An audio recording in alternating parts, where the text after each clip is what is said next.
तर्पण फाउंडेशनच्या वतीने आयोजित केलेले या चौथ्या तर्पण युवा पुरस्कार आणि या पुरस्काराच्या निमित्ताने ज्यांच्या हस्ते आजचा आपला हा पुरस्कार सोहळा पार पडत आहे ते वरिष्ठ सभागृहाचे विधान परिषदेचे सन्माननीय सभापती माननीय राम शिंदे साहेब, व्यासपीठावर उपस्थित असणारे ज्यांनी मला या ठिकाणी आवर्जून आमंत्रित केलं आणि आम्हाला सगळ्यांनाच आज एका व्यासपीठावर उपस्थित राहण्याची संधी दिली ते आदरणीय आमदार आणि तर्पण फाउंडेशनचे संस्थापक श्रीकांतजी भारतीय, त्याचबरोबर कृष्णकुमारजी गोयल, नित्यानंदजी चरणदास, डॉक्टर हुजैफा खुराकीवाला, परागजी, मिसेस भारतीय, उपस्थित सर्व सन्मान्य मान्यवर, समोर जमलेले सर्व सन्मान्य आमंत्रित आणि त्याचबरोबर खऱ्या अर्थानं ज्यांना पुरस्कार देण्याची संधी आम्हाला सगळ्यांनाच आज प्राप्त झाली त्या गायत्री पाठक, अशोकजी देशमाने, त्याचबरोबर वाघताई, त्यांच्या समवेत आलेले त्यांचे सर्व कुटुंबातील सदस्य, त्यांच्या सोबत अनेक वर्षांपासून काम करत असणारे त्यांचे सर्व सहकारी, उपस्थित सन्मान्य पत्रकार बंधू आणि भगिनींनो, आज स्वामी विवेकानंदजींना आपण स्मरण करून कार्यक्रमाची सुरुवात केली आणि त्यांच्या काही ओळी आहेत. Arise, awake and stop not till the goal is reached. मला वाटते तर्पण फाउंडेशनला या ओळी खऱ्या अर्थानं तंतोतंत या ठिकाणी सूट होतात, कारण आपण प्रत्येक जण दिवसाची सुरुवात करत असतो, प्रत्येक जण उठत असतो, पण त्या दिवसभरामध्ये आपण काय काम करतो याला जास्ती महत्त्व असतं. आणि गेल्या 4 वर्षापासून आपण हा पुरस्कार देत आहात. पुरस्कार ही त्या व्यक्तीसाठी फक्त एक बूस्टर आहे की ते जे काम गेल्या अनेक वर्षांपासून करतात ते योग्य मार्गावर आहे हे कुठे ना कुठे त्यांना इंडिकेट करण्यासाठी पुरस्कार हा दिला जात असतो. आणि तर्पण फाउंडेशनच्या माध्यमातून जो आज पुरस्कार आपण ह्या तिन्ही जणांना दिलात, माझी खात्री आहे की याच्यातून ते ज्या क्षेत्रामध्ये आज काम करत आहेत त्याच्यामध्ये काम करत असताना त्यांना अधिकच प्रेरणा मिळणार आहे.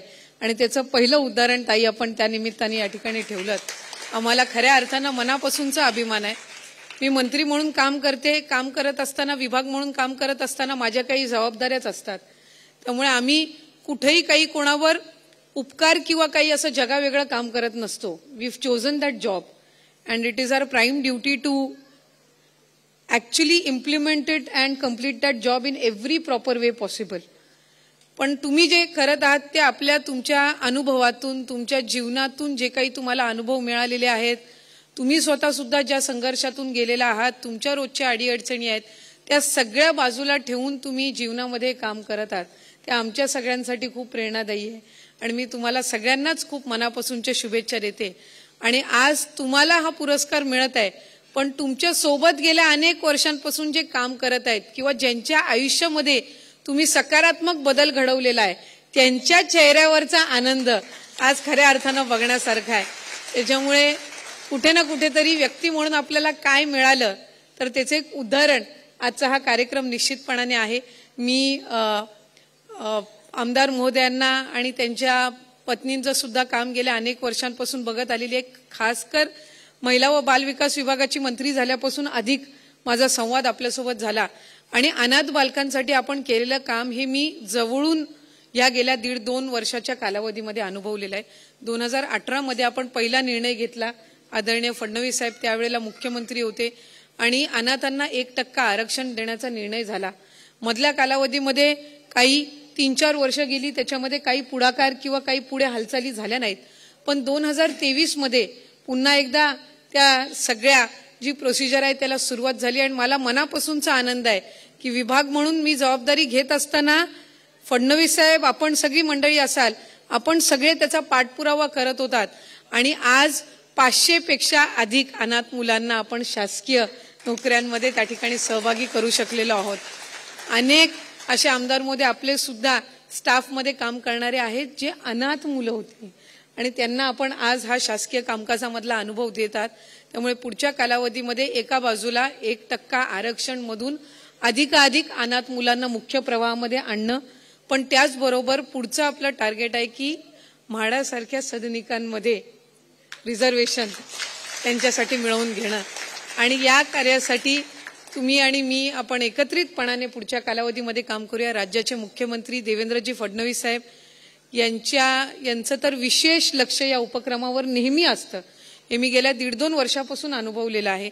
पण त्याचबरोबर राज्याचे उपमुख्यमंत्री एकनाथजी शिंदे साहेब असतील, उपमुख्यमंत्री अजितदादा असतील, यांचेही आपण सहकार्य घेऊन आपण हा जो पुढचा आपलं जे पुढचं उद्दिष्ट आहे ते आपल्याला त्यानिमित्ताने निश्चितपणाने साध्य करायचंय. आम्ही बालगृहामध्ये सुद्धा आता 18 वर्षापर्यंतची जी वयोमर्यादा आहे ती 21 वर्षापर्यंत वाढवण्याचा सुद्धा आम्ही त्या ठिकाणी प्रस्ताव तयार करत आहोत. कारण ज्याचा उल्लेख आपण केला की 18व्या वर्षी ज्या वेळेला ही मुलं बाहेर पडतात त्यावेळेला ती ब्लँक असतात. म्हणजे बऱ्याचशा वेळेला म्हटलं जातं की आपण एका कुंपणामध्ये राहिलो की त्या कुंपणाच्या बाहेर आपल्याला अचानक टाकलं की आपल्याला माहित नसतं की आपण कशा पद्धतीनं त्या जगामध्ये आपण वावरायचं. आणि हीच परिस्थिती होत असते. शेवटी एका कुटुंबामध्ये वाढलेलं जे लेकरू असतं त्याला त्याच्या आई वडिलांची साथ असते, त्यांचा आशीर्वाद असतो, त्यांचं गायडन्स असतं. वेळोवेळी जरी ते लेकरू पडलं तरी उचलायला त्याचे वडील पहिल्यांदा त्याला त्या ठिकाणी जात असतात. पण ही जी अनाथ बालकं असतात यांना खऱ्या अर्थानं कोणच गाईड करायला नसतं. आणि म्हणून 18व्या वर्षी ज्या वेळेला ते बाहेर पडतात त्यावेळेला खऱ्या अर्थानं त्यांच्या संघर्षाची सुरुवात होत असते. म्हणून आपण तोही एक वयोमर्यादा वाढवण्याचा एक सकारात्मक आपण प्रस्ताव तयार करत आहोत. मला खात्री आहे शासनाची त्याला निश्चितपणाने मान्यता मिळेलच. आणि पुढे सुद्धा त्यांच्या उच्च शिक्षणामध्ये अगदी ग्रॅज्युएशन, पोस्ट ग्रॅज्युएशन आणि त्याच्याही पलीकडे त्यांना काही करायचं असेल, कारण आता ग्रॅज्युएशन करून काही तसं साध्य होत नसतं. एक काळ असा होता की एकाने मॅट्रिक पास केली तरी त्याला नोकरी लागून जायची, नंतर 12वी आली, नंतर ग्रॅज्युएशन आलं. पण आता पोस्ट ग्रॅज्युएशन आणि त्याच्यासोबत संलग्न सुद्धा काही ना काही वेगवेगळ्या ऍक्टिव्हिटीज कराव्या लागत असतात. आता जे सामान्य कुटुंबामध्ये राहिलेले असतात त्यांना या सगळ्या गोष्टींसाठी धडपड करावी लागत असते. तर अनाथांना या सगळ्या गोष्टींना सामोरं जात असताना किती अडीअडचणी येतात आणि या सगळ्या गोष्टी आपण जाणून घेतल्यात आणि या आपण क्षेत्रामध्ये गेल्या अनेक वर्षापासून काम करत आहात. अनेक अनाथ बालकांना आपल्या छताखाली आपण घेतलं आणि खऱ्या अर्थानं त्यांना एक उज्ज्वल भवितव्य मिळू शकतं हे स्वप्न जे आहे ते तुम्ही दाखवलं. आणि फक्त ते स्वप्न दाखवून थांबला नाहीत तर ते पूर्ण करण्याची क्षमता सुद्धा त्यांच्यामध्ये निर्माण केलीत. त्यामुळे मी आपले मनापासूनचे अभिनंदन करते, आपले आभार मानते. आजच्या या कार्यक्रमाच्या निमित्ताने आम्हाला सभापती मोदयांसोबत उपस्थित राहता आलं, कारण मला वाटतं त्यांची सुद्धा त्या पदावर विराजमान झाल्यापासून शासकीय कार्यक्रम अनेक झाले असतील, पण आज पहिल्यांदा तर्पण फाउंडेशनच्या कार्यक्रमाच्या निमित्ताने सभापती या पदावर विराजमान झाल्यानंतर आज ते आलेले आहेत. त्यामुळे त्यांच्या समवेत आणि इतर सर्व मान्यवरांच्या समवेत ज्यांनी आपापल्या क्षेत्रामध्ये उल्लेखनीय कामगिरी केलेली आहे अशा सर्व मान्यवरांच्या समवेत आपण या कार्यक्रमाला उपस्थित राहण्याची मला संधी दिलीत. मी आपले मनापासूनचे ऋण व्यक्त करते. नवीन वर्षाची सुरुवात ही या कार्यक्रमापासून होणं हे आमच्या सर्वांसाठी सुद्धा प्रेरणादायी आहे. मी आपल्या सर्वांचेच आभार मानत असताना आपल्याला नवीन वर्षाच्या सुद्धा शुभेच्छा देते. हे नवीन वर्ष तुम्हा सर्वांसाठीच निरोगीमय जावो आणि त्याचबरोबर आपल्या सर्वांसाठीच यशमय जावो अशीच प्रार्थना या निमित्ताने करते आणि थांबते. धन्यवाद. जय हिंद, जय महाराष्ट्र.